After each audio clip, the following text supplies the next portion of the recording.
उल्लास विकास को YouTube पर subscribe करें और बेल आइकन को भी दबाएं। कल्याण लोकसभा चुनाव में जीत की हैट्रिक लगाने वाले नवनिर्वाचित सांसद डॉक्टर श्रीकांत शिंदे को शिवसेना ने लोकसभा संसदीय दल का गढ़ नेता बनाया गया। वहीं मंत्री बनने पर उन्होंने कहा कि किसको मंत्री बनना है इसका फैसला मुख्यमंत्री एकनाथ शिंदे करेंगे। लेकिन अगर वे मुझसे पूछते हैं कि क्या आप मंत्री बनना चाहते हैं तो मैं स्पष्ट रूप से कहूँगा कि मंत्री बनने में कोई दिलचस्पी नहीं है। मेरी रुचि पार्टी संगठन, पार्टी के काम को जमीनी स्तर तक ले जाने से अधिक है। मुख्यमंत्री एकनाथ जी शिंदे साहब और सभी हमारे एमपी जो है उन्होंने एक विश्वास दिखाया है। तीसरी बार चुनकर आने के बाद फ्लोर लीडर उन्होंने मुझे चुना है और फ्लोर लीडर के तौर पर अच्छा काम सभागृह में हो, लोकसभा में हो, इसके लिए पूरी ताकत से जो है हम लोग सभी लोग सबको साथ में लेकर जो है काम करेंगे। कल प्रधानमंत्री शपथ लेने वाले सामने होगा, हो सकता है कि Rahul Gandhi as leader of the opposition, तो फिर क्या फर्क पड़ता है? इस तरीके से आपकी स्ट्रैटेजी कि अब तक अपोजिशन इतना स्ट्रॉन्ग आपके कभी रहा नहीं, लीडर ऑपोजिशन। देखिए, ऑपोजिशन की ज़्यादा न सोचकर हमारा परफॉर्मेंस कैसे होगा एनडीए का, हर एक मंत्री का, उसके ऊपर हमारा फोकस रहेगा। देश के लिए हम लोग अच्छे निर्णय किस प्रकार से ले सकेंगे, युवाओं के लिए निर्णय कैसे ले सकेंगे, महिलाओं के लिए निर्णय कैसे ले सकेंगे, किसानों के लिए। मुझे लगता है कि हमारा पूरा ध्यान जो है हमारे परफॉर्मेंस पर रहेगा और गए 10 सालों में जिस तरीके से हम एनडीए ने परफॉर्म किया है उससे अच्छा ही परफॉर्म जो है आने वाले 5 सालों में करेंगे। क्योंकि तीसरी बार मोदी जी जो है प्रधानमंत्री बनने जा रहे हैं। ये खुद में एक इतिहास है कि तीसरी बार जो है लोगों ने उनको चुना है, तीसरी बार जो है एनडीए को उन्होंने चुना है। तो इस बार जो है एनडीए का परफॉर्मेंस जो है बहुत अच्छा होगा। पुन्हा एकदा जरांगे पाटील हे आंदोलन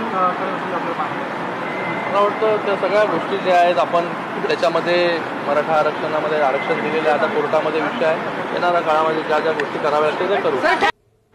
तिसऱ्यांदा मी खासदार झालोय, खूप समाधानी आहे। मागे वळून पाहिलं की 2014 आठवतं की तेव्हा 27व्या वर्षी जेव्हा मी खासदार झालो, आज 2024मध्ये तिसऱ्यांदा खासदार होतोय। मला वाटतं खूप कमी लोकांच्या नशिबामध्ये हा योग येतो आणि खासदार म्हणून चांगलं काम मतदारसंघासाठी असेल, महाराष्ट्रासाठी असेल, देशासाठी असेल, हे करत राहीन मी। अल्टिमेट निर्णय जो आहे हा माननीय मुख्यमंत्री, पक्षाचे मुख्य नेते एकनाथजी शिंदे साहेब जे आहेत हे घेतील आणि मला वाटतं ते नेहमी जो निर्णय घेतात हा मेरिटनुसार जो आहे हा निर्णय घेत असतात। आमच्या पक्षामध्ये वेगवेगळे नेते आहेत, खासदार आहेत, ज्यांचा एक्सपिरियन्स असेल, खूप वर्ष जे आहे पक्षासाठी त्यांनी काम केलं आहे आणि मला वाटतं त्याच्या हिशोबाने जे आहे हे शिंदेसाहेब योग्य निर्णय जो आहे तो त्या ठिकाणी घेतील। शिवसेनेचे किती देणार म्हणून तुमचं नाव विशेष चर्चेत आहे, कारण तुम्ही हॅट्रिकही केली आणि तरुण नेतृत्वही आहात। बघा, मला वाटतं हा सर्व अधिकार जो आहे हा शिंदेसाहेबांना आम्ही दिलेला आहे। पण मी वारंवार तेच सांगतो तुम्हाला, मला जर विचारलं तुम्ही की मला जर शिंदेसाहेबांनी विचारलं तुला मंत्री व्हायचं आहे का, मी सरळ जे आहे ते त्यांना सांगणार की मला मंत्री होण्यामध्ये बिलकुल रस नाही। मला पक्ष संघटना, पक्षाचं काम हे तळागाळापर्यंत घेऊन जाण्यामध्ये जास्त रस आहे। पक्ष कसा वाढेल, आज आपण जर या लोकसभेच्या निवडणुकीमध्ये पाहिलं असेल की फक्त 2 वर्षामध्ये जे आहे हे शिवसेनेला चांगलं यश जे आहे हे मुंबई असेल, मुंबईच्या बाहेर असेल, महाराष्ट्रामध्ये मिळालं।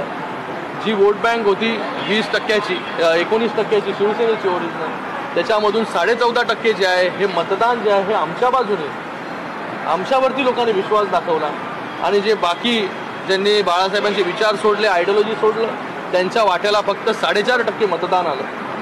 येणाऱ्या काळामध्ये ते 4.5% मतदान जे राहिलेलं आहे ते देखील आमच्या बाजूला जे आहे येईल आणि येणाऱ्या विधानसभेला चांगलं यश कसं मिळेल याच्यासाठी पूर्ण ताकदीने जे आहे हे आम्ही काम करू। मला वाटतं हा प्रश्न जो आहे माननीय मुख्यमंत्री महोदयांना विचारला पाहिजे। ठाकरेंचे 2 खासदार जे आहेत ते तुमच्या संपर्कात आहेत, थेट मुख्यमंत्र्यांशी संपर्कात आहेत। मला वाटतं त्यांना तुम्ही जर विचारलं, मला त्याच्याबद्दल जास्त बोलायचं। ब्यूरो रिपोर्ट, कल्याण उल्लास विकास। उल्लास विकास को YouTube पर सब्सक्राइब करें और बेल आइकन को भी दबाएं।